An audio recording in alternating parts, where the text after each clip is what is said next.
नमस्कार दोस्तों यहाँ पे एक बहुत बड़ी खबर भोजपुरी के कॉमेडियन मनी मिराज की तरफ से निकल के ये आ रही है कि बहुत सारे अफवाह मनी मिराज की यहाँ से निकल के आ रही थी कि मनी मिराज ने भागकर शादी किया है।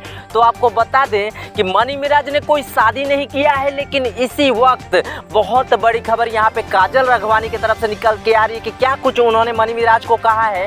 पूरी आज की इस वीडियो में आपको बताने वाले हैं। दोस्तों आपको बता दें कि जैसे ये खबर वायरल हुआ कि मनी मिराज ने किसी लड़की को, अपने गांव की लड़की को लेकर भागकर उनसे मंदिर में शादी कर लिए हैं, इसी को देखते हुए जैसे ही न्यूज़ वायरल होता है काजल राघवानी लाइव आती हैं और वो अपने लाइव में कहती हैं कि ऐसा घटिया काम किसी कॉमेडियन को नहीं करना चाहिए।